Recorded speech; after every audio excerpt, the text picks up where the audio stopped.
जय हिंद दोस्तों। आज हम ये चर्चा करेंगे जियोग्राफी में कि पृथ्वी का उद्भव कैसे हुआ, अर्थात पृथ्वी का निर्माण कैसे हुआ। तो देखिए, इससे पहले हमने ये चर्चा कर लिया था कि ब्रह्मांड का निर्माण कैसे हुआ और क्या कहता है ब्रह्मांड के निर्माण के बाद ब्रह्मांड का जो तारा हुआ, तारा का निर्माण कैसे हुआ।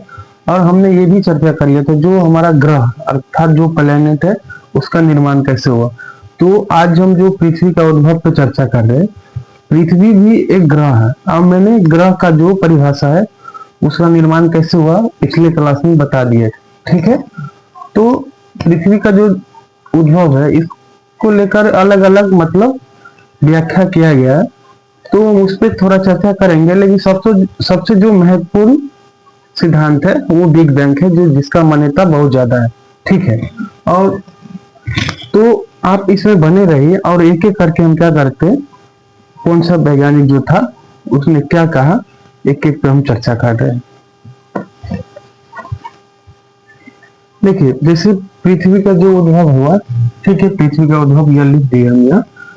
तो एक तो ये है कि इसमें हम दो पढ़े थे, जैसे बिग बैंग में पढ़े थे कि प्राचीन हुआ और धार्मिक जो व्याख्या चलता है हम उस पर तो नहीं चर्चा करेंगे। जैसे धार्मिक हुआ और जो प्राचीन हुआ, क्योंकि हर धर्म में अपने अपने अनुसार बताएगा, लेकिन साइंस इसको मान्यता नहीं देता, ठीक है, तो हम उस पर चर्चा नहीं करेंगे। तो ठीक है दोस्तों, जो साइंस है उनका जो मतलब धार्मिक और प्राचीन जो होता है उसको मान्यता नहीं देता है कि पृथ्वी का उद्भव कैसे हुआ। और एक दूसरा है जो वैज्ञानिक संकल्पना है, वैज्ञानिक, एक हो गया वैज्ञानिक संकल्पनाएं, हम उस पर चर्चा करेंगे। और वैज्ञानिक संकल्पनाएं में क्या है, एक है वायव्य राशि परिकल्पना, एक लिख रहे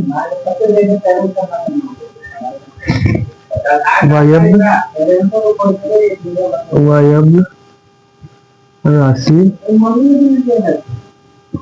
परिकल्पना, एक हो गया वायव्य राशि परिकल्पना हो गया, और दूसरा हो गया निहारिका परिकल्पना, एक हो गया निहारिका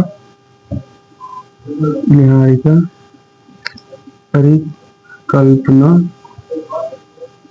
एक हो गया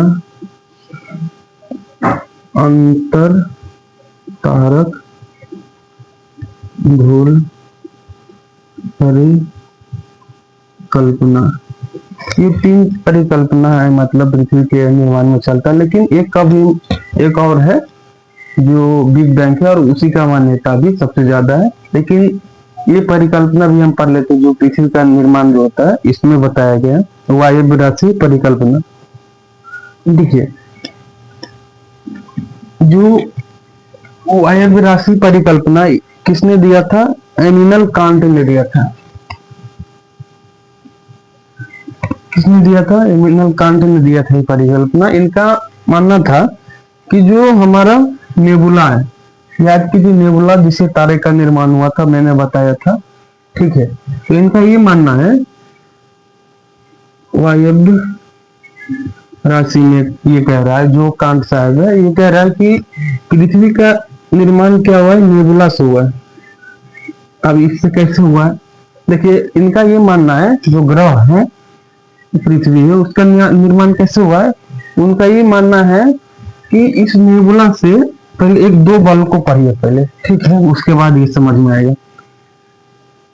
एक हो गया अब केंद्रीय बल और एक हो गया अभी केंद्रीय बल। पहले ये दोनों बल का समझ लीजिए, ये बल कैसे काम करता है। देखिए, जैसे आप किसी चीज को ऐसे ऐसे घुमाते हैं, ठीक है, जैसे इसी को मैं घुमा रहा हूं, तो इसमें क्या है कि दो बल काम कर रहा है। एक क्या है कि बाहर की तरफ खींच रहा है और एक क्या है अंदर की तरफ खींच रहा है, ठीक है। तो अब केंद्रीय बल वो हुआ जो बाहर की तरफ खींच रहा है, ठीक है, और जो अभी केंद्रीय है वो अंदर की तरफ खींच रहा है, ठीक है। तो ये बल ध्यान रखिए, इसमें ये फिट बैठेगा।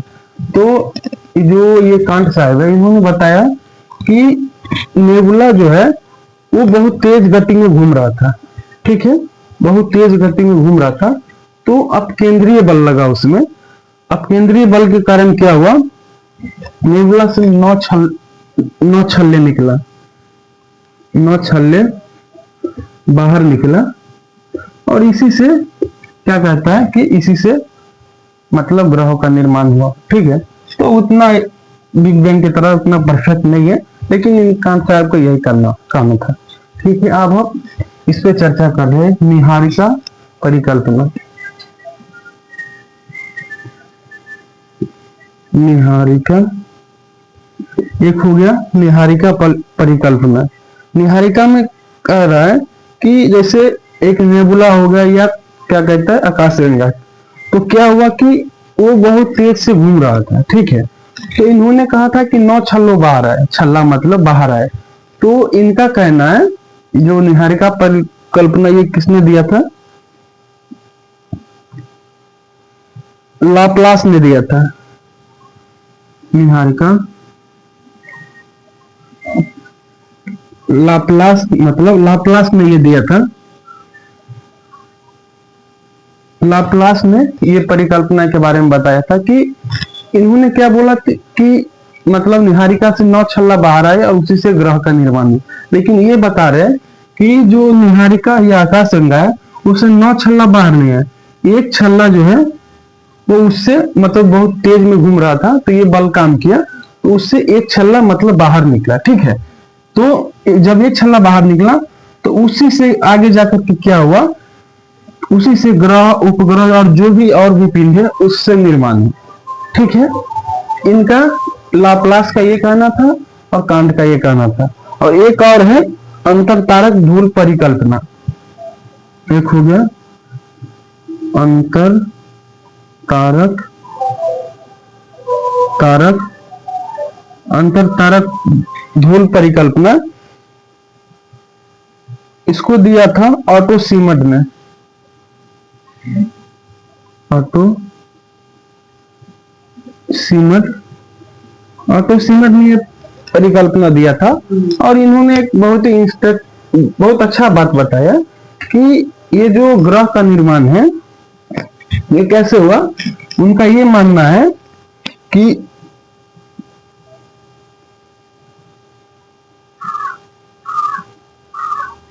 इनका ये कहना है कि जैसे ये निहारिका था, ठीक है, निहारिका था, तो क्या हुआ कि निहारिका जब जो वो घूम रहा था ना, तो जब जो ये घूम रहा था निहारिका, तो इसके सामने से मतलब सूरज जो है वो गुजरा निहारिका के सामने से, मतलब जो सन है वो हमारा सन इसके सामने से गुजरा। तो क्या हुआ कि जो निहारिका है तो उससे क्या किया कि जो डस्ट पार्टिकल और धूल का जो बादल है गैस, वो क्या किया कि सन ने वो अपने तरफ खींच लिया, ठीक है। और जैसे ही सन यहाँ पे आया, मतलब वो आगे आया, इधर आया कहीं पे, मतलब वहां से गुजरा वो, तो क्या हुआ उसी प्रकार वहां से मतलब ग्रह का निर्माण हुआ। बादल गया और आगे गया, तो इससे क्या हुआ कि मतलब जो भी ग्रह है उसका निर्माण हुआ। तो ये सब इन सब का कहना है। ये ऑटो सीमट हो गया, लाप्लास हो गया, और क्या कहते हैं ये कांत साहब हो गया।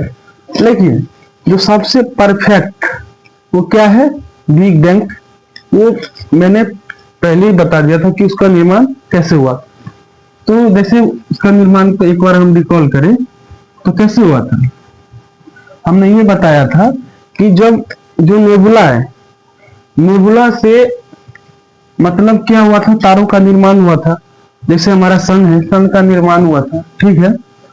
जब सन का निर्माण हो गया और जो भी थोड़ा सन के निर्माण के बाद जो डस्ट पार्टिकल हो गए, धूल का कण हो गया, और जो गैस था जो बच गया था, वो क्या हुआ कि सन के चारों तरफ क्या हुआ कि सन के चारों तरफ वो घूमने लगा।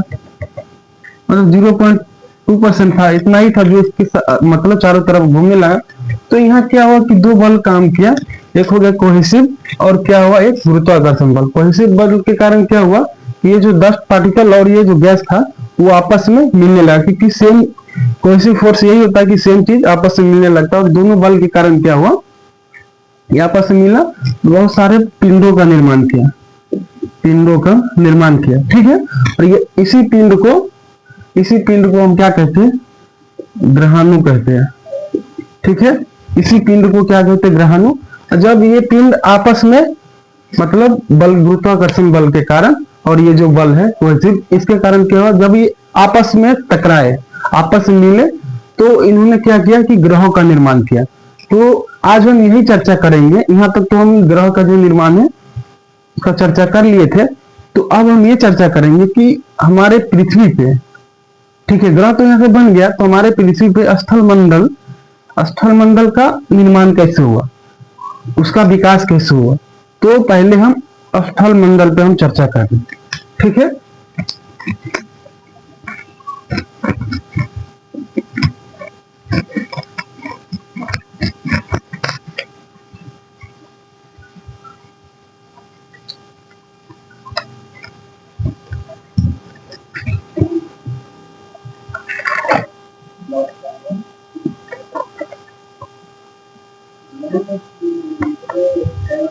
देखिए, अब हम चर्चा कर रहे हैं जो स्थल मंडल, इसका मतलब इसका विकास कैसे हुआ पृथ्वी। देखिए, स्थल मंडल तो समझते हैं ना कि देखिए लगभग 71% भाग पे क्या है, हमारे पृथ्वी पे पानी है, ठीक है। और जो बाकी जो है, बाकी में क्या है कि बहुत बड़ा पहाड़ है, बहुत बड़ा मतलब द्वीप हो गया, ये सब है।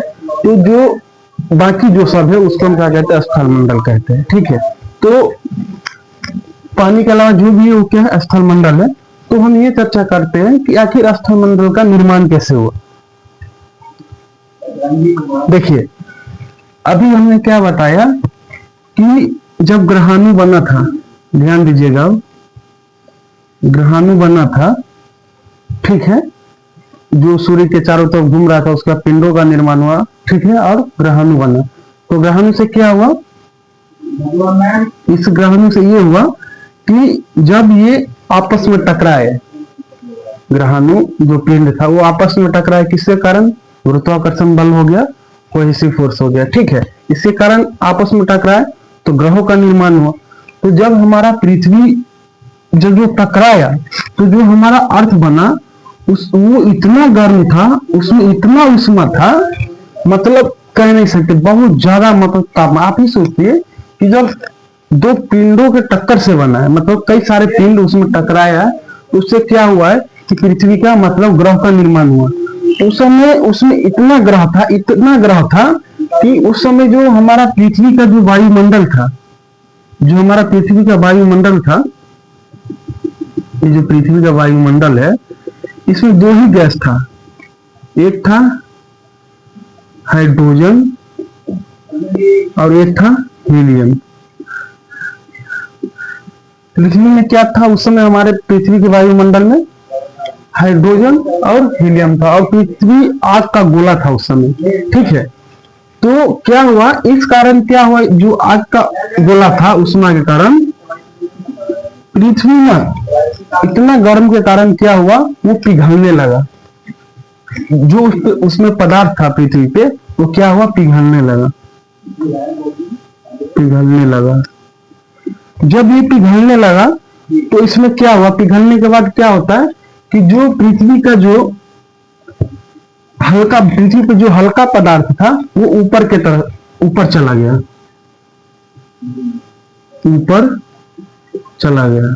जो हल्का पदार्थ था, ठीक है, पृथ्वी में वो क्या हुआ, ऊपर चला गया। और जो भारी पदार्थ था वो नीचे चला गया, नीचे कह सकते हैं, बीच में वो क्या हुआ, वो नीचे चला गया, ठीक है। किस लिए आया, क्योंकि ये उष्मा इतना था, इस कारण क्या हुआ कि पिघलने लगा था पृथ्वी, ठीक है। तो इसको हम क्या कहते हैं, इस प्रक्रिया को कहा जाता है विभेदन। मतलब पृथ्वी का प्रथम विभेदन हो गया। और अभी भी देख लीजिए कि पृथ्वी अभी सही से बना नहीं था। तो जब क्या हुआ, आगे जा करके जब पृथ्वी ठंडा हो रहा था, जब अर्थ जो है, अर्थ वो क्या हुआ कि ठंडा हो रहा था धीरे धीरे, तो क्या हुआ कि बहुत बड़ा एक पिंड, या कह सकते हैं उल्का पिंड, पिंड जो है पृथ्वी से आके टकरा गया। क्या हुआ, जब ठंडा हो रहा था तो क्या हुआ कि पृथ्वी से आकर के वो पिंड टकरा गया।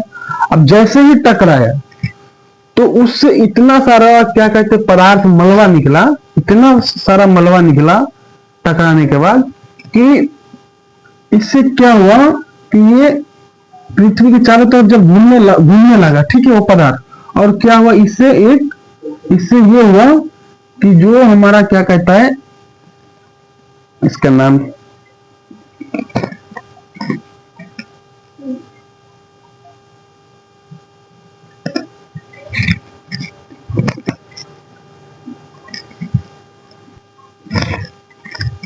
सॉरी यार भूल गए थे।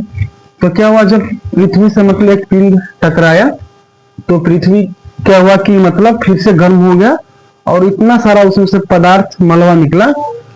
वो मलबा क्या हुआ चारों तरफ मतलब घूमने लगा और उससे जो चांद कहते चांद का निर्माण हो गया। इतना सारा पदार्थ निकला कि उससे चांद का निर्माण हो गया। फिर इससे क्या हुआ, फिर पृथ्वी गर्म हो गया, बहुत सारा उष्मा, क्योंकि बहुत बड़ा उल्का पिंड से टकराया था तो पृथ्वी फिर से गर्म हो गया। तो कह सकते हैं पृथ्वी में फिर से उष्मा बढ़ गया, मतलब बहुत सारा हीट फिर से बढ़ गया।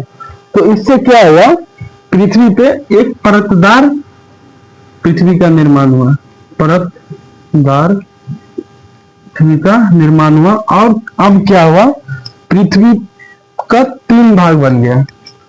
एक हो गया क्रस्ट जो ऊपर भूपर्पटी जिसको कहते हैं, एक हो गया मेंटल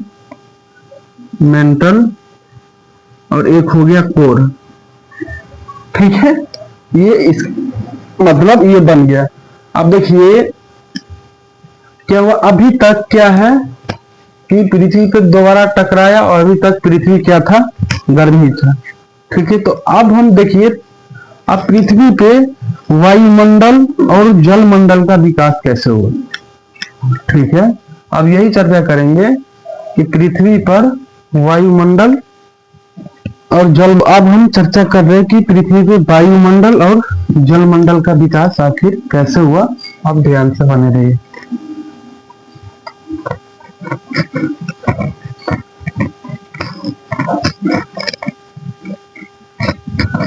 पृथ्वी पे वायुमंडल जलमंडल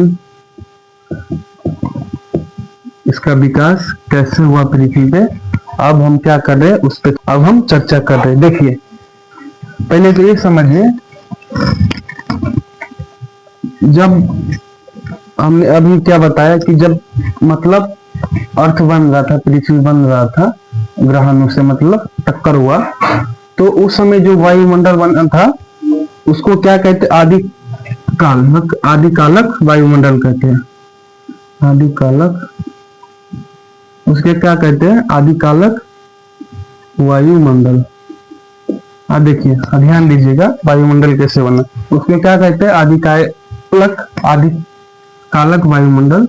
इसको क्या ऐसा बोलते हैं, आदिकालक क्यों बोलते हैं, क्योंकि उस समय जो वायुमंडल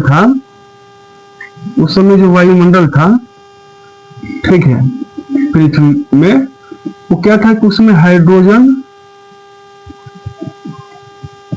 और हीलियम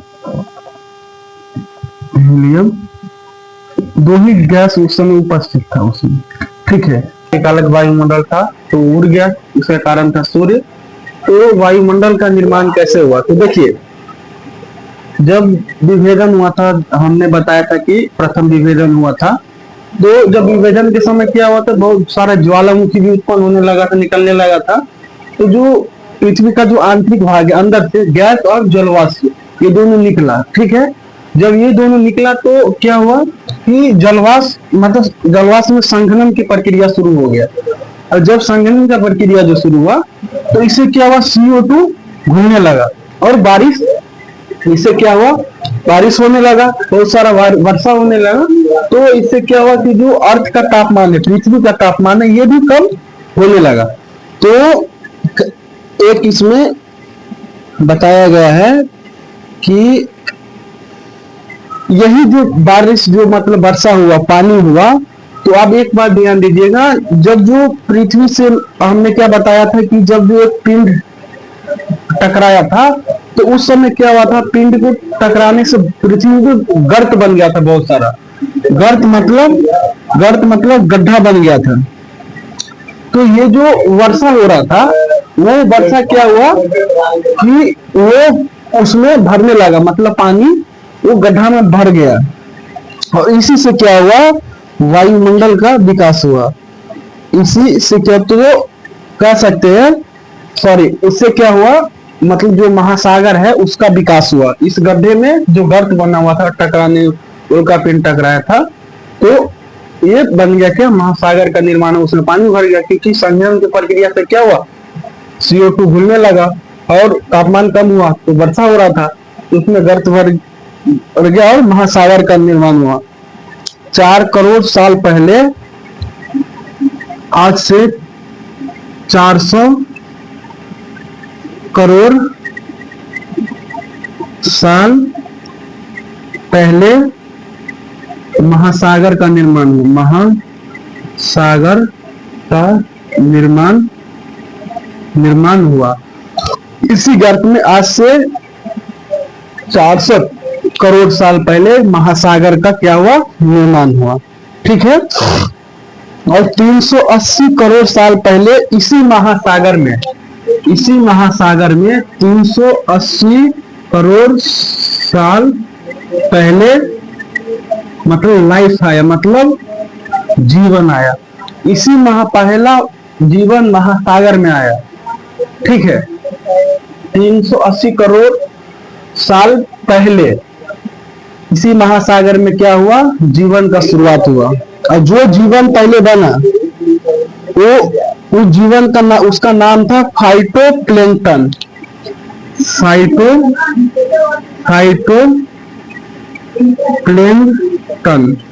फाइटोप्लैंक्टन नामक मतलब जीव आया। ठीक है।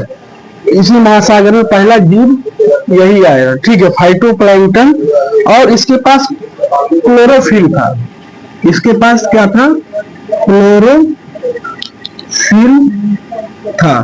तो ये जो फाइटोप्लैंक्टन था, इसके पास क्लोरोफिल था। तो इन्होंने क्या किया कि क्लोरोफिल और जो सूर्य का प्रकाश होता है, तो ये दोनों के तरीके, मतलब ये जो दोनों था, क्लोरोफिल और जो सन होता है उसका लाइट होता है, दोनों मिलकर इन्होंने क्या किया, इन्होंने प्रकाश संश्लेषण शुरू किया। प्रकाश संश्लेषण इन्होंने क्या किया, प्रकाश संश्लेषण शुरू किया। अब जब प्रकाश संश्लेषण शुरू किया महासागर में, तो इससे क्या हुआ, CO2 मतलब जो कार्बन डाइऑक्साइड है, मतलब कार्बन डाइऑक्साइड को इन्होंने क्या किया, इन्होंने अपने तरफ खींचा और क्या, ऑक्सीजन को इन्होंने मतलब बाहर निकाला। और इसी प्रकार क्या हुआ, हमारे पृथ्वी वायुमंडल और जलमंडल का विकास हुआ। ठीक है। अगर कोई दिक्कत हो तो बताइएगा। धन्यवाद।